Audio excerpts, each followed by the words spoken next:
जय हिंद दोस्तों। आज हम आपको केमिस्ट्री का सेकंड चैप्टर लेके आए हुए हैं। सेकंड चैप्टर से पहले मैं आपको बता दूं कि एक चैप्टर कंप्लीट हो चुका है, उसमें ऑब्जेक्टिव प्लस सब्जेक्टिव दोनों करा दिया गया है। अगर आप नहीं देखे हैं इस केमिस्ट्री का फर्स्ट चैप्टर तो इस चैनल का डिस्क्रिप्शन में फर्स्ट चैप्टर का सेकंड पार्ट दो पार्ट करके बनाया गया है। फर्स्ट पार्ट सेकंड पार्ट दोनों का लिंक इस वीडियो में आपको दे दिया जाएगा, आप जा करके देख लीजिएगा उसको।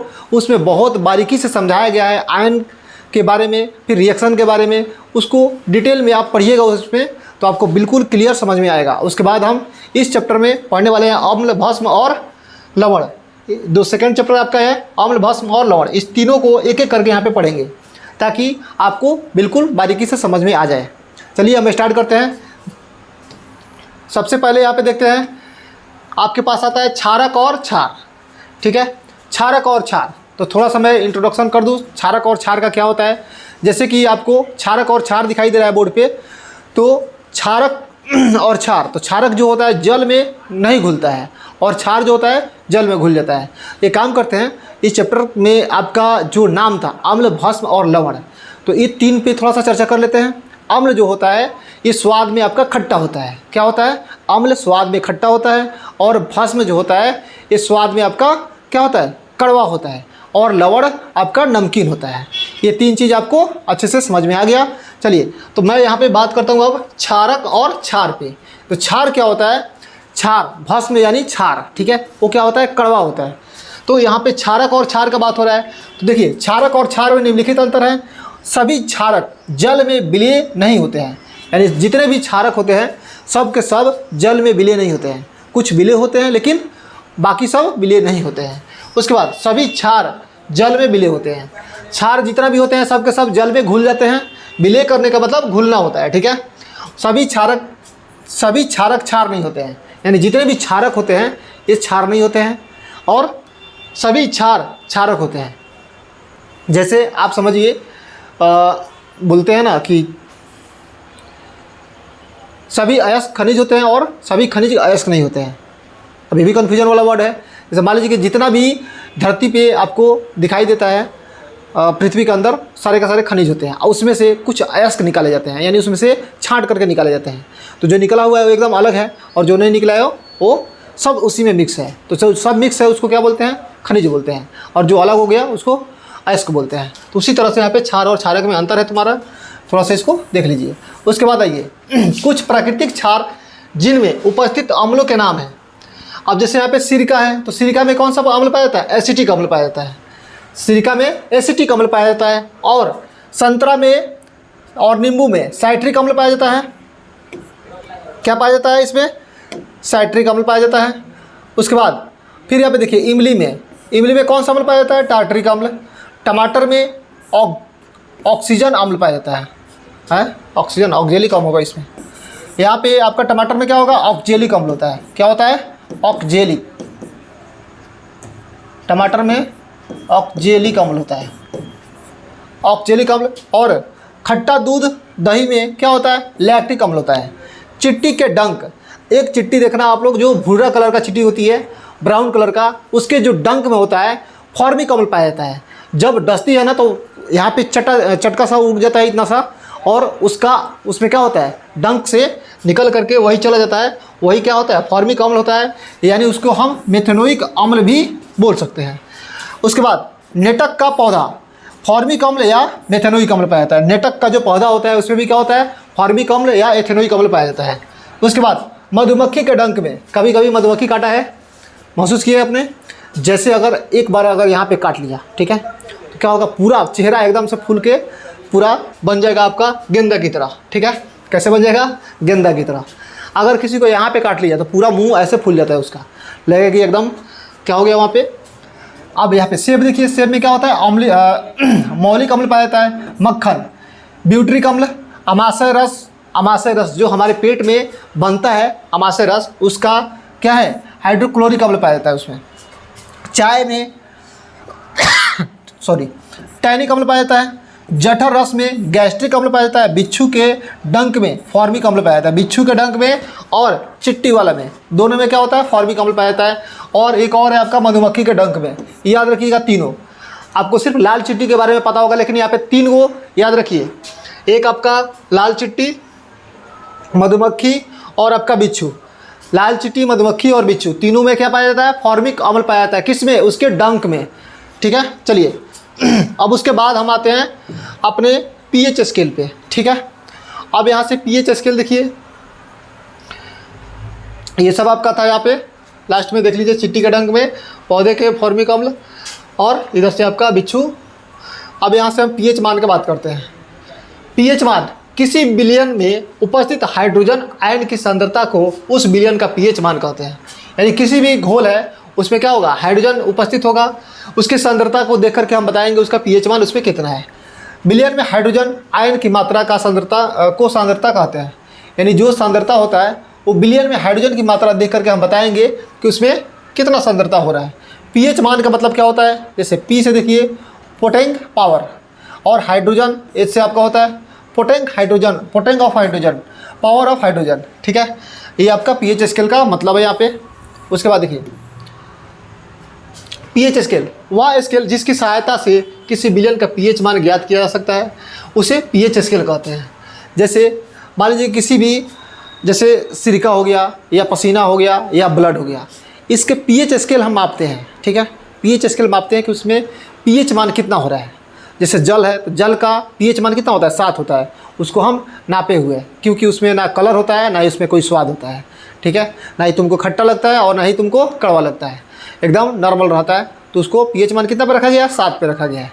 ठीक है, अगर जो स्वाद में खट्टा होता है उसका पीएच मान कम रहता है और जो कड़वा रहता है उसका पीएच मान 7 से अधिक होता है। जैसे हम देखते हैं यहाँ पे, चलिए पीएच स्केल का परास क्या होता है? यह एक ऐसा परास होता है जिसमें पीएच मान के आधार पर इसे 3 भागों में बांटा गया है। 3 भागों में बांटा गया है। कौन कौन सा? देखिए अब 3 भाग आपके पास कौन सा है? अमाशय रस, टमाटर रस और एक आपका क्या है? मूत्र। ठीक है, 3 भाग में बांटा गया है। बस उसका वही था, 3 भाग में बांटा गया है। ये कुछ पदार्थ है जिसका पीएच मान इसमें दर्शाया गया है, उसको आपको डायरेक्ट याद कर लेना है। क्या याद कर लेना है? डायरेक्ट याद कर लेना है। अमाशय रस का पीएच मान 1.0, टमाटर रस का 4.1, मूत्र का 6.0 और नींबू रस का 2.5। यानी जितना भी आपको खट्टा पदार्थ होता है, खट्टा पदार्थ सबका पीएच मान 7 से कम होगा। क्या होगा? 7 से कम होगा। यानी अगर आपको जो 2-3 पे दिखाई देगा उसका पीएच मान 2-3 पे दिखाई देगा तो समझ जाइए कि वो मतलब ज़्यादा खट्टा लगता है आपको। जैसे मान लीजिए सिरका 3 है और यहाँ पर नींबू का रस आपका 2.5 है, तो सिरका से ज़्यादा खट्टा कौन होगा? आपका नींबू होगा। ठीक है, टमाटर का 4.1 है, यानी ये हल्का खट्टा होगा आपका। उसके बाद आइए पसीना 4.5, ये आपका क्या है? एकदम से खट्टा से थोड़ा सा आगे नमकीन टाइप का तुम्हारा जा रहा है। ठीक है, यानी जिसमें तुमको लवण की मात्रा ज़्यादा मिलेगा। ठीक है, उसके बाद आम्ल वर्षा 5.6, उसके बाद सिरका 3.0 है। शुद्ध जल का पीएच मान 7 हुआ। ठीक है, उसके बाद आइए क्षारीय में, यानी 7.8, जो क्षारीय होगा यानी कड़वा लगेगा वो। खून का पीएच मान 7.4 है। पीत का पीएच मान क्या है? 7.5 से 8.8 तक। चुन्ना जल का पीएच मान कितना है? 11.0 से। ठीक है, तो ये पीएच मान आपको डायरेक्ट याद करना है, इसमें कुछ दिमाग नहीं लगाना है, आपको याद कर लेना है। बस ये समझना है कि 7 से पहले यानी 5, 6, 4, 3, 2 अगर रहेगा तो इसका खटापन क्या होगा? ज़्यादा होगा। और इधर रहेगा यानी 7 से ऊपर तो इसका क्या होगा? कड़वाहट उसमें ज़्यादा रहेगा। बस इतना दिमाग में रखिएगा और उसको डायरेक्ट आप याद कर लीजिएगा। एग्ज़ाम के आपको व्यू से बहुत ज़्यादा इंपॉर्टेंट रहता है, फाइनल एग्ज़ाम के व्यू से। ठीक है, अब देखिए, अब इसके बाद हम आगे चलते हैं। भस्म क्या होता है? क्षारक होता है आपका। इसके प्रकार देखते हैं। यानी भस्म के 2 प्रकार होता है आपका। भस्म के कितने प्रकार? 2 प्रकार। एक होगा दुर्बल, एक होगा प्रबल। यानी एक वीक बेस होगा और एक आपका स्ट्रॉन्ग बेस होगा। ठीक है, ये दोनों के बारे में हम यहाँ पे देखेंगे। चलिए, तो प्रबल भस्म और एक दुर्बल भस्म है। प्रबल यानी स्ट्रॉन्ग बेस है और ये आपका वीक बेस है। ठीक है, तो प्रबल भस्म के बारे में देखते हैं। वैसे भस्म जो प्रबल भस्म कहते हैं, वैसे भस्म को प्रबल भस्म कहते हैं जो पानी में पूर्ण रूप से घुलकर क्या देते हैं? हाइड्रोजन आयन देते हैं। जल में घुलने के बाद क्या देगा? हाइड्रोजन आयन प्रदान करेगा। उसको हम क्या बोलेंगे? प्रबल भस्म कहेंगे। ठीक है, जैसे potassium hydroxide, sodium hydroxide etc। ये 2 एग्जाम्पल आपके सामने दिख रहा है यहाँ पे।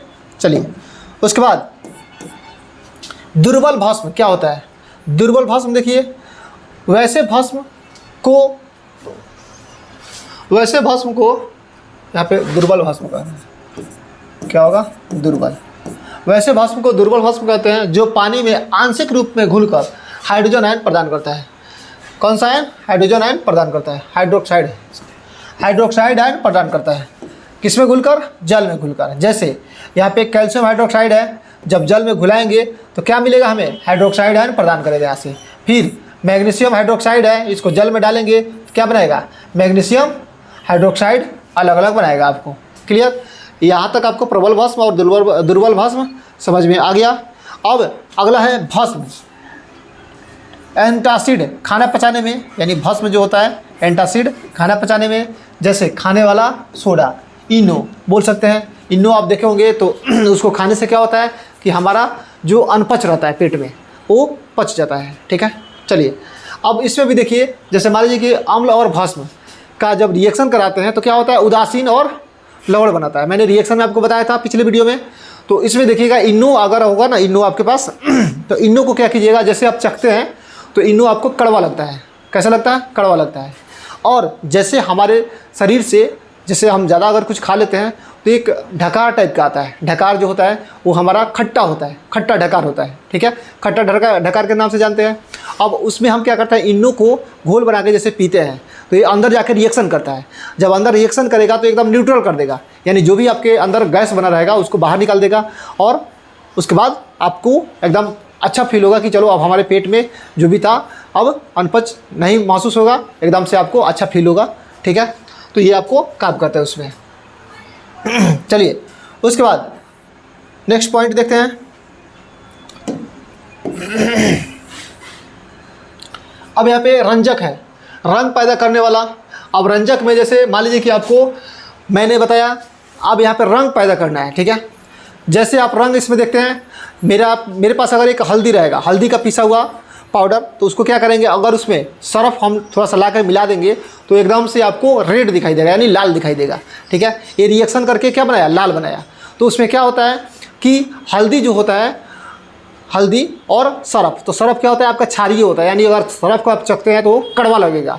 अब इसमें आप डालिएगा तो ये अम्ल रहता है, ये मिल करके क्या बनाएगा? एक रंग अलग परिवर्तन करेगा आपको। ठीक है, अगर रंग परिवर्तन आपको देखना है तो मैं आपको रंग परिवर्तन भी दिखाऊंगा। ठीक है, चलिए तो यहाँ पे देखिए। अब उसके बाद सूचक में देखिए, किसे कहते हैं? किसी एक संश्लेषित सूचक का नाम लिखे तो इसे बताना है। वैसे पदार्थ जिनकी सहायता से किसी अम्ल, भस्म और उदासीन विलयन के बारे में पता चलता है तो सूचक कहलाते हैं। जैसे यहाँ पे देखिए रंजक में क्या बोला है? वैसे पदार्थ को कहते हैं जो किसी विलयन में घुलकर रंग उत्पन्न करे, जैसे हल्दी। ठीक है, अब यहाँ पे मैं कुछ एग्जाम्पल लेके आया हुआ हूँ। देखिए, अगर कोई विलयन अम्ल है तो उसे नीला लिटमस पत्र लाल हो जाता है। इसी प्रकार भस्मीय विलयन में लिटमस पत्र का लाल वर्ण नीला और उदासीन विलयन का अप्रभावित रहता है। तो चलिए, ये कहानी पढ़ने से बेटर है आपको मैं इस पॉइंट पे लेके आता हूँ ताकि आपको क्लियर हो जाए कि कब कौन से पेपर को डालेंगे तो हमें कौन सा रंग मिलेगा। ठीक है, चलिए अब देखिए। अब ये रंजक है, रंजक कहने का मतलब हमारे पास कुछ अलग। अब यहाँ पे रंजक देखिए, रंजक। अब यहाँ पे लिटमस पत्र को लेके लाल और नीला, क्लियर। तो लाल को जैसे हम क्या करेंगे? अम्ल में डालेंगे। अम्ल क्या होता है आपका? जैसे मान लीजिए कि आप नींबू का रस ले लेते हैं, क्लियर, नींबू का रस ले लेते हैं। अगर उसमें से इस दोनों पत्र में से कोई भी एक डालते हैं, लाल वाला डालेंगे, नीला वाला डालेंगे तो क्या दिखाई देगा? लाल। किस में? अम्ल में डालेंगे तब। नीला पत्र को अम्ल में डालिएगा तो क्या दिखाई देगा आपको? लाल दिखाई देगा। वही अगर भस्म में डालते हैं, भस्म क्या होता है? जो स्वाद में कड़वा होता है, यानी नीम का अगर रस आप बना लिए हैं, उसका मतलब टहनी से या पत्ता से निचोड़ करके रस निकाल लिए हैं, उसमें क्या कीजिएगा? किसको डालिएगा? लिटमस पत्र को, यानी यहाँ पे नीला डालना है आपको तो लाल दिखाई देगा। अगर इसी में आप कोशिश कीजिएगा कि सर नहीं, यहीं पे हम लाल डालते हैं, तो लाल डालिएगा तो कोई परिवर्तन नहीं दिखाई देगा आपको, लाल का लाल दिखाई देगा। और नीला डालेगा तब लाल दिखाई देगा। भस्म में क्या कीजिएगा? लाल डालिएगा तब नीला दिखाई देगा। अगर नीला पत्र को इसमें डालिएगा तो कोई रंग में परिवर्तन नहीं आएगा, आपको नीला का नीला ही दिखाई देगा। क्लियर? तो ये दोनों रिएक्शन आपको करके देखना है घर पे कि क्या ये सही है या गलत है। ठीक है, इतना करके आप देखिएगा। उसके बाद हल्दी का रंग कैसा होता है? पीला होता है। अब इसका रंग में बदलाव, जैसे मान लीजिए कि अम्ल के साथ डालते हैं, नींबू का रस अगर उसमें मिलाते हैं कैसा होता है? खट्टा होता है, तो उसमें कोई परिवर्तन नहीं होने वाला है। वही अगर भस्म के साथ मिलाइएगा, अभी मैंने बताया था आपको कि सरफ को हल्दी को दोनों को मिक्स कीजिएगा तो हल्दी का रंग कैसा होता है? पीला, और सरफ कैसा होता है आपका? कड़वा होता है स्वाद में। तो उसको मिक्स कीजिएगा तो एकदम रेड कलर का आपका तैयार हो जाता है, यानी लाल कलर का तैयार हो जाता है। चलिए उसके बाद चुकंदर आप लोग देखे होंगे, सलाद में मिलता है ना बारात में खाने के लिए, ठीक है। तो चुकंदर को क्या कीजिएगा? अम्ल के साथ अगर रिएक्शन कराते हैं, ठीक है, यानी जो स्वाद में क्या होता है? खट्टा होता है, तो उसमें अगर मिक्स करके डालते हैं इसको तो ये बैगनी कलर का दिखाई देता है। बैगनी कलर का चुकंदर आपका गुलाबी कलर का होता है, वो और डार्क में आपको बैगनी कलर दिखाई देने लग जाएगा। और उसी को चुकंदर को ही अगर भस्म में डालते हैं तो आपको कैसा कलर दिखाई देगा? पीला कलर दिखाई देगा। उसके बाद फिनोप्सिलिन है। फिनोप्सिलिन आपका रंजक है। अगर इसको अम्ल के साथ डालते हैं तो इसमें कोई रंग में बदलाव नहीं होने वाला है, और इसी को उठा के भस्म में डालिएगा तो इसका रंग कैसा हो जाएगा? गुलाबी कलर का हो जाएगा। उसके बाद मेथिल ऑरेंज को क्या कीजिएगा? अम्ल में डालिएगा तो ये आपको लाल दिखाई देगा, और इसी को क्या कीजिएगा? भस्म में डालिएगा तो क्या दिखाई देगा? पीला दिखाई देगा। चलिए फिर यहाँ पे देखिए, आम्ल नीले लिटमस को लाल कर देते हैं। आम्ल क्या करते हैं? नीले लिटमस को लाल कर देते हैं, और क्षार लाल लिटमस को नीला कर देते हैं। ये 2 पॉइंट आपको अच्छे से याद कर लेना है। आम्ल नीले लिटमस को लाल कर देते हैं। आम्ल सिर्फ अगर आम्ल में लाल वाला डालिएगा तो लाल ही रहेगा, उसमें कोई परिवर्तन नहीं होगा। क्षार में नीला डालिएगा तो नीला ही रहेगा, उसमें कोई परिवर्तन नहीं है। 2 पॉइंट आपको ध्यान देना है, एक नीला लिटमस पत्र और एक लाल लिटमस पत्र। तो ध्यान दीजिएगा, अम्ल में अगर लाल वाला डालते हैं तो लाल ही दिखाई देगा, ठीक है, और भस्म में नीला डालिएगा तो नीला ही दिखाई देगा। तो इसलिए भस्म में आपको लाल वाला डालना है और अम्ल में नीला वाला डालना है। अम्ल में क्या कीजिएगा? नीला डालिएगा तो लाल होगा, और भस्म में लाल डालिएगा तो नीला होगा। ये 2 पॉइंट आपको अच्छे से याद रखना है। क्लियर? चलिए अब हम देखते हैं इसमें अम्ल और क्षारक में क्या अंतर है। अम्ल और क्षारक में क्या अंतर है, ठीक है, इसको ध्यान दीजिए। अम्ल और क्षारक में क्या अंतर है, इसको देखना है। अब देखिए, अम्ल और क्षारक में क्या है? निम्नलिखित अंतर है आपका। अम्ल क्या होता है, क्षारक क्या होता है। अब यहाँ पे आपको क्लियर समझ में आ जाएगा। यह स्वाद में क्या होता है? खट्टा होता है। खट्टा चीज़ खाए आप, नींबू, इमली, ये सब क्या होता है? खट्टा होता है। अब उसी तरह इधर आइए, यह स्वाद में कड़वा होता है। सिर्फ अपोजिट देखते चलना है, यह स्वाद में खट्टा होता है, यह स्वाद में कड़वा होता है। इस टाइप से देख करके आप क्या कीजिएगा? याद कर लीजिएगा। फिर यह नीले लिटमस पत्र को लाल कर देते हैं, यह लाल लिटमस पत्र को नीला कर देता है। अम्ल में क्या होता है? नीले लिटमस पत्र को लाल कर देता है और ये लाल लिटमस पत्र को नीला कर देता है। ये दोनों ऑब्जेक्टिव आपका यहाँ से बन सकता है और सब्जेक्टिव भी तैयार हो सकता है। यह मेथिल ऑरेंज को लाल कर देते हैं, यह मेथिल ऑरेंज को पीला कर देते हैं। बस वहाँ ऊपर आप जो पढ़े हैं उसी को यहाँ पे आके क्या कर देना है? दोनों पार्ट में अलग अलग बांट देना है। उसके बाद देखिए, यह जल में घुलकर हाइड्रोजन आयन देते हैं। कौन? अम्ल। और ये क्या करते हैं? यह जल में घुलकर उदासीन कर देते हैं।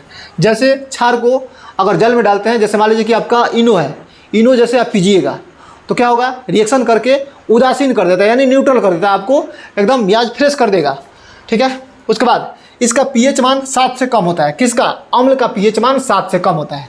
जैसे पीएच मान अगर आप देखते हैं तो देखिएगा, इसका एक टेबल ऐसे बनता है, ठीक है, ऐसे बनता है, और इसका पीएच मान ऐसे दिखाई देगा, इधर की तरफ बढ़ते जाता है, ठीक है, और इसका इधर की तरफ जाता है। तो बीच में जो होता है क्या होता है? 7 होता है।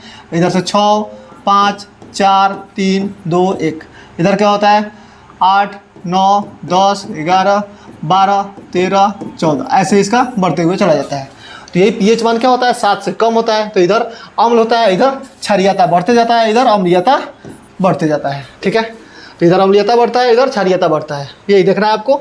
अब देखिए, यह क्षारक को उदासीन कर देता है, या क्षारक को क्या कर देता है? उदासीन कर देता है। और इसमें देखिए, इसका पीएच मान 7 से ज़्यादा होता है और इसका पीएच मान 7 से कम होता है। उसके बाद यह क्षारक को उदासीन कर देता है या अम्ल को उदासीन कर देता है। इसमें क्षारक को उदासीन करता है और ये अम्ल को उदासीन करता है। दोनों अपोजिट है। अम्ल वाला क्षारक को उदासीन करता है और क्षारक वाला अम्ल को उदासीन करता है। लास्ट, यह हल्दी के पीले रंग में कोई बदलाव नहीं देता है। अम्ल में जब हल्दी का कलर आप डालिएगा तो कोई बदलाव नहीं आएगा, और इसमें क्या होता है? हल्दी के रंग को पीले रंग को लाल और भूरे रंग में बदल देता है, यानी लाल रंग में बदल देता है उसको, यानी गाढ़ा भूरा कलर का बदल देता है। चलिए यहाँ तक आपको आशा करता हूँ कि समझ में आ गया होगा। अब नेक्स्ट पॉइंट लेके चलते हैं आपके सामने। आइए,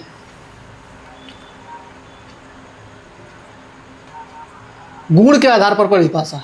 ठीक है, चैप्टर 2 है, गुण के आधार पर परिभाषा देखना है। अब देखिए, अम्ल वैसे पदार्थ को कहते हैं जो स्वाद में क्या होता है, खट्टा होता है।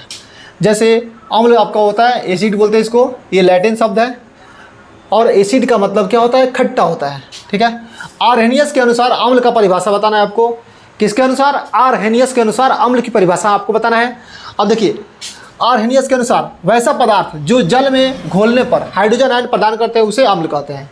आरहेनियस के द्वारा क्या है, एक परिभाषा है, बोल रहे हैं कि वैसा पदार्थ जिसे जल में घोलने पर क्या करते हैं, हाइड्रोजन आयन प्रदान करते हैं, उसे हम अम्ल कहते हैं।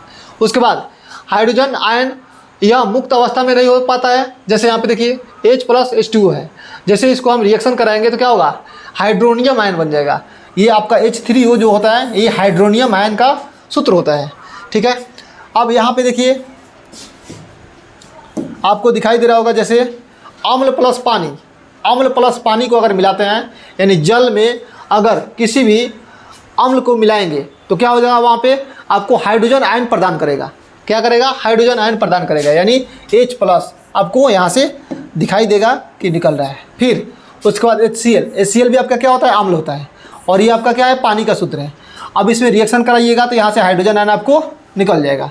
ठीक है, फिर यहाँ पे H2SO4 आपका क्या है, अम्ल है, और ये क्या है, आपका पानी है। जब इसका रिएक्शन कराइएगा तो फिर यहाँ से आपका H2 बाहर निकल जाएगा, यानी हाइड्रोजन आयन प्रदान कर देगा इसमें।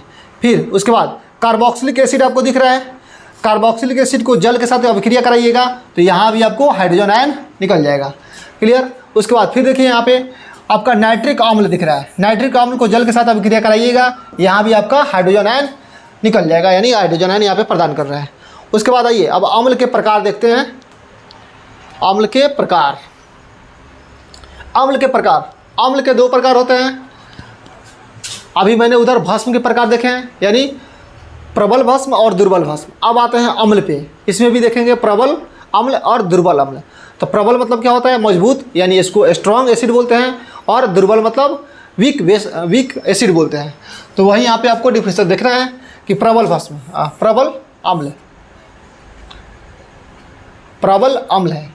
वैसे अम्ल को प्रबल अम्ल कहा जाता है जिसे पानी में घुलने पर पूर्ण रूप से क्या होता है, घुल जाता है, पूर्ण रूप से घुल जाता है, उसको हम क्या बोलेंगे, प्रबल अम्ल बोलेंगे। क्लियर।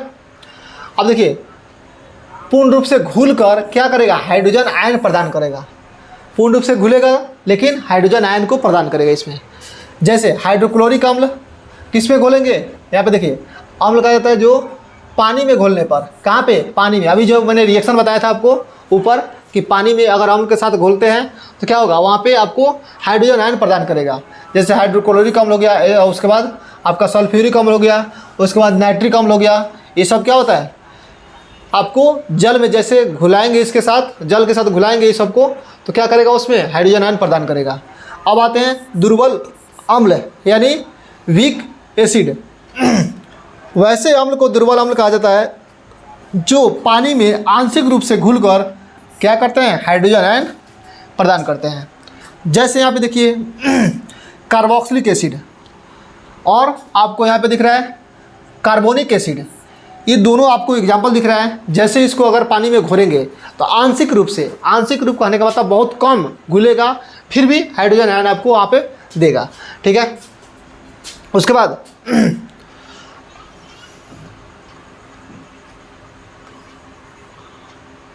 अब यहाँ पे देखिए H2SO4 जो बैटरी के अंदर पानी होता है उसको, यानी खाद बनाने में या विस्फोटक बनाने में, यानी बम बनाने में या खाद बनाने में इसका यूज किया जाता है। किसको, जो आपका सल्फ्यूरिक अम्ल है इसको, यानी जो पानी में डाला जाता है उसी को, बैटरी में जो डाला जाता है उसको। अब आइए भस्म के बारे में देखते हैं। यानी आरहेनियस के द्वारा एक अम्ल की परिभाषा थी और एक आपका भस्म की परिभाषा रहेगा। ठीक है। तो इसके गुण के आधार पर परिभाषा देखिए, किसके, आरहेनियस के द्वारा परिभाषा जो है। भस्म वैसे पदार्थ को कहते हैं जो स्वाद में क्या होता है, कड़वा होता है। अब वैसे पदार्थ जिसे जल में घोलने पर हाइड्रोजन आयन प्रदान करता है उसे भस्म कहते हैं। अब यहाँ पे क्या होगा, अम्ल में अब इसमें देखिए, वैसे पदार्थ जिसे जल में घोलने पर हाइड्रोजन आयन प्रदान करता है। मैंने बताया था आपको कि ये किसमें है, हम बात कर रहे हैं भस्म में। अब अम्ल में क्या होता है, हाइड्रोजन आयन प्रदान करता है, लेकिन यहाँ पे हाइड्रोक्साइड आयन प्रदान करेगा। क्या करेगा, हाइड्रोक्साइड आयन प्रदान करेगा। हाइड्रोक्साइड आयन प्रदान करता है उसे भस्म या क्षार कहते हैं, ठीक है। अब हाइड्रोक्साइड आयन का एक सूत्र होता है OH पर 1-, ठीक है, OH पर 1- यहाँ पे रहता है। जैसे यहाँ पे देखिए भस्म और पानी को मिलाएंगे तो यहाँ पे क्या करेगा, OH-, ठीक है, OH- यानी हाइड्रोक्साइड आयन यहाँ से आपको प्रदान करेगा। वैसे भस्म जो पानी में घुल जाए क्षार कहलाता है। कोई भी पदार्थ अगर जो पानी में घुल रहा है और भस्म होना चाहिए तो क्या कहलाएगा, वो क्षार कहलाएगा। जैसे यहाँ पे आपको दिखाई दे रहा है, ठीक है, कि पोटेशियम हाइड्रोक्साइड प्लस जल, पोटेशियम हाइड्रोक्साइड प्लस जल दिख रहा है। जैसे इसको हम पानी के साथ रिएक्शन कराएंगे यहाँ से हाइड्रोक्साइड आयन प्रदान करेगा। फिर सोडियम हाइड्रोक्साइड आयन जल के साथ जब रिएक्शन कराएंगे तो यहाँ से क्या होगा, ये आपका हाइड्रोक्साइड आयन यहाँ से प्रदान करेगा। क्लियर, यहाँ तक आपको क्लियर समझ में आ गया होगा। नेक्स्ट चलते हैं रासायनिक अभिक्रिया पे। अब हम रासायनिक अभिक्रिया देखेंगे। चलिए अब देखिए, कुछ अधिक और कम अभिक्रिया धातु का नाम है। जैसे मैंने आपको कल बताया था कि पोकैसोम है, ले हाइड्रोजन तांबा पारा चांदी सोना, वही है यहाँ पे, ठीक है। देखिए अब ऊपर से आपको कह रहा है कि अधिक क्रियाशील धातु कौन है और कम क्रियाशील धातु कौन है। यानी अधिक क्रियाशील धातु इधर से आपको दिख रहा है, लिथियम है, पोटेशियम है, सोडियम है, कैल्शियम है, मैग्नीशियम है, aluminium, zinc, iron, tin, lead, यहाँ तक है ये अधिक क्रियाशील वाला। और ये वाला आपका कम क्रियाशील वाला है, कॉपर, पारा, सिल्वर, सोना, प्लेटिनम, ये सब आपका कम वाला है, ये अधिक वाला है। चलिए इसका जब ज़रूरत पड़ेगा तो हम लोग फिर से बैक आकर इसको देख लेंगे। अब आइए इधर, अम्ल तथा भस्म के साथ धातुओं की अभिक्रिया। अब यहाँ पे धातुओं की अभिक्रिया कराना है, किसके साथ, अम्ल और भस्म के साथ, ठीक है। चलिए, सक्रियता श्रेणी में हाइड्रोजन से ऊपर की धातुएं, यानी जो सक्रियता श्रेणी था इस टाइप का जो बना हुआ था आपका इस टाइप का जो बना हुआ था उसमें बात कर रहा है, ठीक है। सक्रियता श्रेणी में हाइड्रोजन के ऊपर के धातुएं, यानी मान लीजिए कि यहाँ पे हाइड्रोजन है आपका, हाइड्रोजन के ऊपर के धातुएं जो है देखना है, धातु के साथ अभिक्रिया करके लवण तथा हाइड्रोजन गैस बनाती है। हाइड्रोजन के ऊपर का जो भी एलिमेंट होगा जब धातु के साथ अभिक्रिया करेगा तो क्या बनाएगा, हाइड्रोजन गैस बनाएगा और लवण बनाएगा। हाइड्रोजन से नीचे के धातुएं अम्ल से अभिक्रिया नहीं करती है।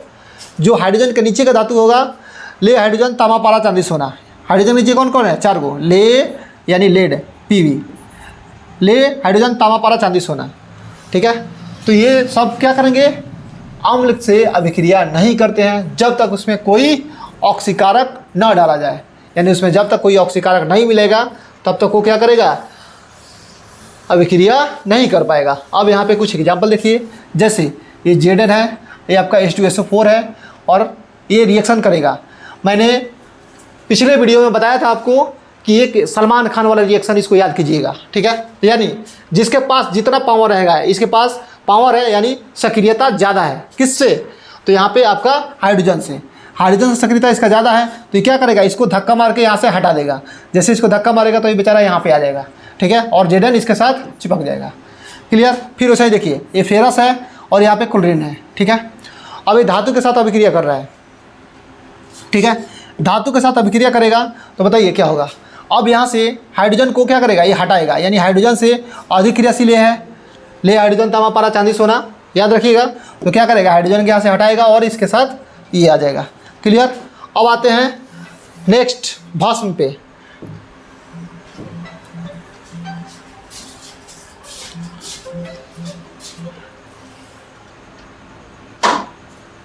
अब यहाँ पे देखिए भस्म वाला, ठीक है, Zn, उसके बाद यहाँ पे क्या है, सोडियम हाइड्रोक्साइड है, यानी आपका यहाँ पे जिंक है, यहाँ पे सोडियम हाइड्रोक्साइड है। अब देखिए जिंक जो होगा आपको, अब यहाँ पे सोडियम है तो देखिए ये रिएक्शन आपको कर पाएगा, नहीं कर पाएगा, ठीक है। रिएक्शन यहाँ पे हो पाएगा, रिएक्शन आपका हो पाएगा, ठीक है। तो Zn क्या करेगा, अब यहाँ पे ऑक्सीजन और सोडियम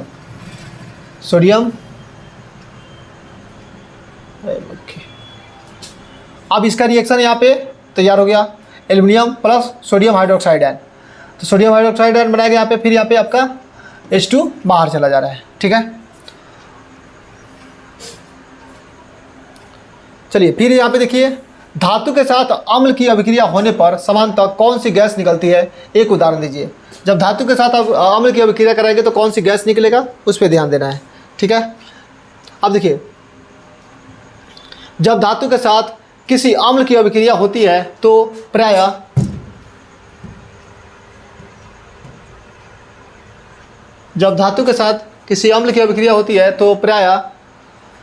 हाइड्रोजन गैस निकलते हैं। क्या निकलते हैं, हाइड्रोजन गैस निकलते हैं।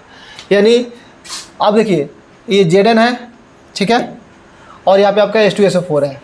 ठीक है, ये Zn है, H2SO4 है। अब इसका रिएक्शन कराएंगे तो यहाँ से क्या निकलेगा, गैस निकलेगा। यही बात आपको यहाँ पे ऊपर दिया गया है, जो समझना है। ठीक है, यानी धातु के साथ जब अम्ल का अभिक्रिया होगा तो क्या होगा, ये भस्म के साथ अभिक्रिया है, तो भस्म के साथ अभिक्रिया होगा तभी भी यहाँ पे गैस निकलेगा आपको। और धातु के साथ अम्ल की अभिक्रिया होने पर समानतः कौन सी गैस निकलती है, ये बताना है। गैस तो निकलेगा इसमें भी, यहाँ पे हाइड्रोजन गैस निकल रहा था, लेकिन यहाँ पे कौन सा गैस निकलेगा ये बताना है आपको। तो जब धातु के साथ किसी अम्ल की अभिक्रिया होती है तो प्रायः हाइड्रोजन गैस निकलती है। यहाँ भी क्या होगा, हाइड्रोजन गैस ही निकलेगा। तो जैसे Zn है, अब H2SO4 है। ठीक है, तो जैसे इसका रिएक्शन कराएंगे, रिएक्शन करने के बाद आपका ये बनेगा, और उसके बाद ये गैस निकलेगा आपका। ठीक है, तांबा या पीतल के बर्तन में दही जैसे खट्टे पदार्थ को नहीं रखना चाहिए। क्यों नहीं रखना चाहिए, तांबा और पीतल जैसे बर्तन में हमें खट्टे पदार्थ नहीं रखना चाहिए, जैसे दही होता है। अब देखिए, दही या खट्टे पदार्थ में अम्ल पाया जाता है। दही और खट्टे पदार्थ में क्या पाया जाता है, अम्ल पाया जाता है, जो बर्तन से अभिक्रिया करके लवण और हाइड्रोजन गैस का निर्माण कर लेते हैं, जो कि विषैले होते हैं। अब जैसे ये रिएक्शन करेगा तो क्या होगा, जब यहाँ पे हाइड्रोजन गैस का निर्माण होगा तो एक विषैला पदार्थ तैयार हो जाएगा आपका। ठीक है, जो खाने योग्य नहीं रहता है, जिससे ये सब खाने लायक नहीं रह जाता है। इसलिए तांबा या पीतल के बर्तन में दही एवं खट्टे पदार्थ को नहीं रखना चाहिए। ठीक है, क्यों नहीं रखना चाहिए, क्योंकि जो बर्तन होता है वो बर्तन से अभिक्रिया कर लेगा, यानी जो पीतल है उससे अभिक्रिया करके क्या बना लेगा, लवण और हाइड्रोजन गैस का निर्माण कर लेगा, जो खाने योग्य नहीं रहता है। ठीक है, चलिए उसके बाद देखते हैं नेक्स्ट टॉपिक। अरे मक्खी, चलिए, धातुओं के कार्बोनेट और बाइकार्बोनेट से अम्लों के साथ अभिक्रिया। अब देखिए, धातुओं के कार्बोनेट और बाइकार्बोनेट से अम्लों के साथ अभिक्रिया, ये बताना है आपको। यदि धातुओं के बाइकार्बोनेट या कार्बोनेट या बाइकार्बोनेट से अम्लों का अभिक्रिया होता है तो लवण तथा जल का निर्माण होता है। ठीक है, किसका निर्माण होता है, लवण तथा जल का, और साथ ही कार्बन डाइऑक्साइड गैस मुक्त होता है। अब यहाँ पे देखिए कार्बोनेट है, अब यहाँ पे आपका बाइकार्बोनेट है। ठीक है, ये कार्बोनेट है और ये जिंक कार्बोनेट हो गया, ये कैल्शियम कार्बोनेट है, ये जिंक कार्बोनेट है, ये आपका हो गया पोटेशियम बाइकार्बोनेट, ये सोडियम बाइकार्बोनेट। जब H लग जाता है तो इसको बाइकार्बोनेट बोलते हैं, बाइकार्बोनेट। अब इसके आगे आ गया पोटेशियम, तो पोटेशियम बाइकार्बोनेट, यहाँ पे सोडियम बाइकार्बोनेट। क्लियर। अब यहाँ पे देखिए, अब यहाँ पे रिएक्शन हम कराएंगे, जैसे ZnCO3 यानी जिंक कार्बोनेट, और यहाँ पे आपका क्या है H2SO4 यानी हाइड्रोजन सल्फेट। क्या बोलेंगे, हाइड्रोजन सल्फेट। यहाँ पे जिंक कार्बोनेट और ये आपका हाइड्रोजन सल्फेट जब रिएक्शन करेगा तब यहाँ से क्या होगा कि ZnH को हटा देगा यहाँ से। जैसे यहाँ से हटाएगा तो जिंक और SO4 आ जाएगा, तो जिंक सल्फेट बनाएगा, ये लवण बन गया आपका, और यहाँ से आपका पानी बन गया और कार्बन डाइऑक्साइड बन गया। जैसे यहाँ पे बताया गया था कि जब अभिक्रिया होगा तो क्या होगा, लवण तथा जल बनाएगा और कार्बन डाइऑक्साइड गैस मुक्त होगा यहाँ से। तो जैसे आपको यहाँ पे रिएक्शन में दिख रहा है। चलिए अब हम अगला रिएक्शन आपको दिखा रहे हैं। जैसे देखिए, अब ये रिएक्शन हमने देख लिए। अब और ये सोडियम बाइकार्बोनेट है, यहाँ पे आपका HCl है, सोडियम बाइकार्बोनेट प्लस HCl। जब इसका रिएक्शन कराएंगे तो यहाँ पे आपका क्या बनेगा, NaCl, ये लवण बन गया, ये आपका जल बन गया, और ये आपका कार्बन डाइऑक्साइड गैस बन गया। फिर उसके बाद कैल्शियम कार्बोनेट प्लस HCl यानी हाइड्रोक्लोरिक अम्ल के साथ रिएक्शन कराएंगे, यहाँ पे बनेगा आपका कैल्शियम क्लोराइड और पानी plus gas, carbon dioxide gas बन गया यहाँ से। अब ये आपका निकल के बाहर चला जा रहा है। चलिए उसके बाद हम देखते हैं ये क्वेश्चन सबसे इंपॉर्टेंट क्वेश्चन आपको बोर्ड पे दिख रहा है। क्या होता है जब, ये क्वेश्चन बहुत बार पूछा गया एग्जाम में और बार बार पूछता है, इस बार भी पूछेगा, ठीक है। क्या होता है जब, इस क्वेश्चन पे ध्यान दीजिए, क्या होता है जब CO2 गैस चूना जल में प्रवाहित किया जाता है कम मात्रा में या ज़्यादा मात्रा में, ठीक है। जब कम मात्रा में प्रवाहित करेंगे तब क्या होगा, जब ज़्यादा मात्रा में प्रवाहित करेंगे तब क्या होगा, ये देखना है। तो 1 नंबर में देखिए, जब कम मात्रा में हम प्रवाहित करेंगे तब देखना है। जब CO2 चूना जल में कम मात्रा में प्रवाहित किया जाता है तो कैल्शियम कार्बोनेट का श्वेत अवक्षेप प्राप्त होता है, यानी कैल्शियम कार्बोनेट का श्वेत अवक्षेप प्राप्त हो, यानी वाइट उसका अवक्षेप बनता है, नीचे की तरफ वाइट अवक्षेप बनता है। जैसे देखिए अब यहाँ पे आपका क्या है, एक कैल्शियम हाइड्रोक्साइड है, क्या है, कैल्शियम हाइड्रोक्साइड है, यही आपका चूना जल का सूत्र होता है, ठीक है। कैल्शियम हाइड्रोक्साइड है, और जब इसको क्या करेंगे हम कार्बन डाइऑक्साइड के साथ रिएक्शन कराएंगे तो यही आपका क्या बनता है, अवक्षेप बनता है, कैल्शियम कार्बोनेट अवक्षेप बनेगा और यहाँ से आपका हाइड्रोजन गैस बाहर निकल जाएगा, ठीक है। 2 नंबर में अधिक मात्रा में देखना है, कार्बन डाइऑक्साइड गैस प्रवाहित करने पर, यानी इसमें अधिक मात्रा में क्या करेंगे हम, कार्बन डाइऑक्साइड गैस प्रवाहित करेंगे तब क्या होगा। अब देखिए अब यहाँ पे आपका क्या है, कैल्शियम कार्बोनेट है, अब यहाँ पे पानी है और यहाँ पे आपका गैस है, ठीक है। अधिक मात्रा में जब इसको डालेंगे तो क्या होगा कि आपका कैल्शियम बाइकार्बोनेट ये बनाएगा और जल में क्या होगा, विलयनशील हो जाता है। क्लियर। चलिए नेक्स्ट देखते हैं, अम्ल के साथ क्षार की अभिक्रिया। अम्ल के साथ क्षार की अभिक्रिया देखिए, यदि अम्ल के साथ किसी क्षार की अभिक्रिया होती है तो लवण और जल का निर्माण होता है। इस अभिक्रिया को उदासीनीकरण अभिक्रिया भी कहते हैं। अम्ल भस्म का जब अभिक्रिया होगा तो इसमें हमेशा लवण और जल बनता है। क्या बनता है, हमेशा लवण और जल बनता है। जैसे मान लीजिए कि यहाँ पे आपका क्या है, HCl है, HCl है और यहाँ पे सोडियम हाइड्रोक्साइड है, तो ये आपका अम्ल है, ये आपका भस्म है, ये अम्ल है और ये भस्म है। स्वाद में खट्टा होता है, ये स्वाद में कड़वा होता है। जब इस दोनों का रिएक्शन कराइएगा तो रिएक्शन कराने के बाद आपको यहाँ पे लवण बनेगा और दूसरा जल बनेगा। लवण क्या है आपका, NaCl सोडियम क्लोराइड है और जल आपका H2O है, ठीक है। चलिए उसके बाद चौथा नंबर देखिए, धातु के ऑक्साइड की अम्ल के साथ अभिक्रिया। अब धातु के ऑक्साइड के अम्ल के साथ अभिक्रिया कराना है, इसको देखना है। अब यहाँ पे देखिए धातु के ऑक्साइड मुख्य रूप से भस्म होते हैं। क्या होते हैं, मुख्य रूप से भस्म होते हैं, जो अम्ल से अभिक्रिया करके लवण और जल बनाते हैं। क्या बनाते हैं, लवण और जल बनाते हैं। ये आपका क्या है, धातु के ऑक्साइड है, यानी कॉपर ऑक्साइड, और ये क्या बनाएगा, सल्फ्यूरिक अम्ल के साथ रिएक्शन करेगा, ये कॉपर सल्फेट बनाएगा और प्लस में आपका जल बनाएगा। ये आपका जिंक ऑक्साइड है, जब इसको सल्फ्यूरिक अम्ल के साथ अभिक्रिया कराएंगे तो क्या बनेगा, जिंक सल्फेट प्लस यहाँ पे पानी बनेगा आपका। उसके बाद कैल्शियम ऑक्साइड है, जब इसको क्या करेंगे, HCl के साथ यानी हाइड्रोक्लोरिक अम्ल के साथ रिएक्शन कराएंगे तो ये आपका बनाएगा कैल्शियम क्लोराइड प्लस जल बनाएगा। इतना आपको समझ में आ गया होगा। चलिए उसके बाद हम देखते हैं नेक्स्ट,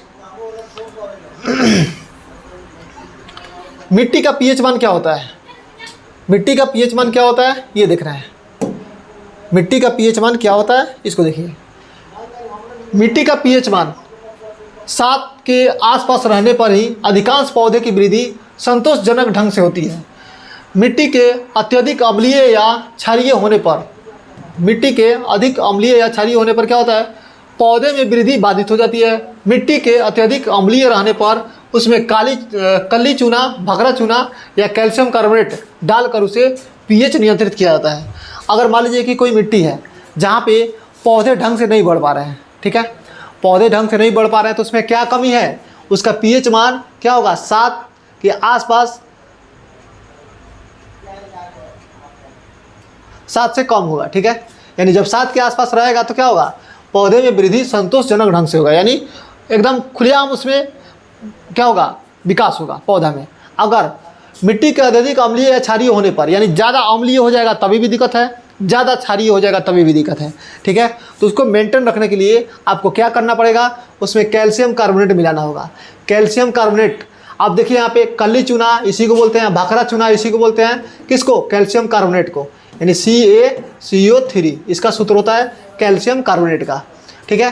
तो मिट्टी में जहाँ पे अगर पौधा आपका नहीं हो रहा है वहाँ पे इसको मिला देंगे तो जो भी हमारा अगर कोई सब्जी वाला पौधा है या कोई आपका बड़ा पौधा है, अगर उजिया नहीं रहा है वहाँ पे, यानी ढंग से बढ़ नहीं रहा है, उसमें विकास नहीं हो रहा है, तो उसमें आप क्या कीजिएगा, कैल्शियम कार्बोनेट डालिएगा उसके मिट्टी में, उसके आसपास। तो क्या होगा, उसका पीएच मान नियंत्रित होगा और वहाँ से आप पौधे को ग्रो कर सकते हैं, यानी पौधे को और ढंग से बढ़ा सकते हैं। चलिए उसके बाद पीएच मान का पीएच और जलीय जीव, इसके बारे में बताना है।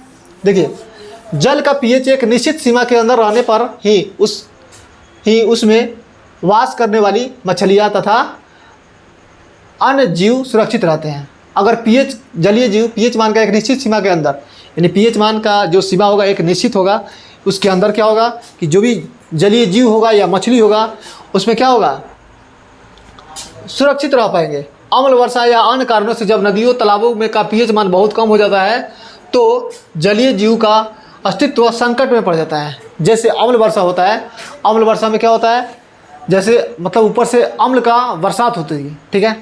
तो जैसे अभी आपको दिख रहा होगा कि ताजमहल पे क्या होता है, जब अम्ल वर्षा होती है तो अम्ल वर्षा होने के कारण उस पर पीलापन पड़ गया है, यानी ताजमहल का कैंसर बोलते हैं अम्ल वर्षा को, ठीक है। जैसे अम्ल वर्षा होती है तो क्या होता है, उस पर पीलापन पड़ जाता है। अभी बहुत ज़्यादा उस पर पीला पड़ गया है, उस पर संगमरमर का पत्थर लगा हुआ एकदम वाइट चमकता हुआ, वो एकदम से अब आपका ख़त्म हो गया है, ध्वस्त हो गया है, ठीक है।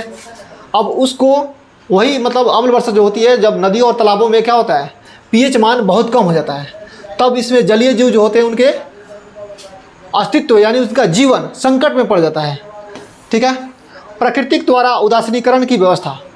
नेटल एक झाड़ी में उगने वाला पौधा होता है। नेटल एक क्या होता है, झाड़ी में यानी जंगल झाड़ी में ये उगने वाला एक पौधा होता है जिसके पत्तों में डसने वाले रोए होते हैं। अब डसने वाले रोए होते हैं, जैसे आप कवाच का पत्ता देखिएगा, उसमें क्या होता है, हल्का हल्का मतलब लगेगा कि जैसे सटेगा ना तो आपको लगेगा कि कुछ यहाँ पे चुभ रहा है, ठीक है। डसने वाले रोए होते हैं जिसके अचानक छू जाने से चमड़े में खुजली होती है, वही है कवाच का ही पत्ता है। यह खुजली रोए द्वारा मेथनोइक अम्ल यानी फॉर्मिक अम्ल के स्राव से होती है। अब उसमें क्या होता है, फॉर्मिक अम्ल का स्राव हो जाता है। इस खुजली के उपचार हेतु डॉग प्लांट के पत्तों को खुजली वाले स्थान पर रगड़ा जाता है। कहाँ पर रगड़ा जाता है, जहाँ पे खुजली हुआ है उसी पर रगड़ा जाता है डॉग प्लांट को, ठीक है। तो नेटल पौधे के नज़दीक ही उगते हैं, जहाँ पे वो नेटल पौधा होगा वहीं पे ये भी उगते हैं। डॉग पौधे के पत्ते रगड़ने से खुजली दूर हो जाती है क्योंकि इसके रस में क्षार की उपस्थिति होती है। अब देखिए जो आपका फॉर्मिक अम्ल होता है, अब उसको हटाने के लिए क्या करेंगे, उस पर फॉर्मिक अम्ल को हटाने के लिए क्षार वाला काम करना होगा। तो क्षार वाला क्या आपका एक डॉग प्लांट होता है। डॉग प्लांट जैसे उसको रगड़ेंगे वहाँ पे तो क्या करेगा, जो वहाँ पे अम्ल वाला पदार्थ आके चिपका हुआ था, क्षार वाला रगड़ेंगे तो क्या हो जाएगा, अम्ल क्षार का रिएक्शन से क्या होता है, उदासीन और जल बन जाता है, यानी लवण और जल बन जाएगा आपका, ठीक है। चलिए तो उसके बाद देखिए अब यहाँ से आपका खुजली दूर हो जाएगा। कभी आपने किसी दोस्त को लगाए होंगे ये पत्ता, थोड़ा सा उसको मतलब इंटरटेनमेंट करने के लिए उसको थोड़ा सा लगा दिए उसको, बस वो दिन भर बेचैन रहेगा उसमें, ठीक है। एक ऐसे ही पौधा पाया जाता है पहाड़ों एरिया में, उसको बोला जाता है कंडाली के नाम से, ठीक है। अगर थोड़ा सा सटा दिए तो समझिए कि दिन भर आप उसको खुजलाते रह जाइएगा, ठीक है, खुजलाते रह जाइएगा, ख़त्म नहीं होने वाला है। उसी तरह से ये भी आपका है नेटल का पौधा। चलिए अब उसके बाद आइए हमारे दैनिक जीवन में पीएच के किन्हीं 5 महत्वों का उल्लेख करिए। अब अपने दैनिक जीवन में बताना है, दैनिक जीवन का मतलब अपने रोज़ के दिन में जो हम यूज करते हैं उसके बारे में बताना है कि 5 को अपने आने वाले काम में बताना है। पाचन तंत्र में पीएच का महत्व बताना है। हमारे पेट में हाइड्रोक्लोरिक अम्ल बनते हैं जो हमारे भोजन को पचाने में क्या करते हैं, सहायता करते हैं।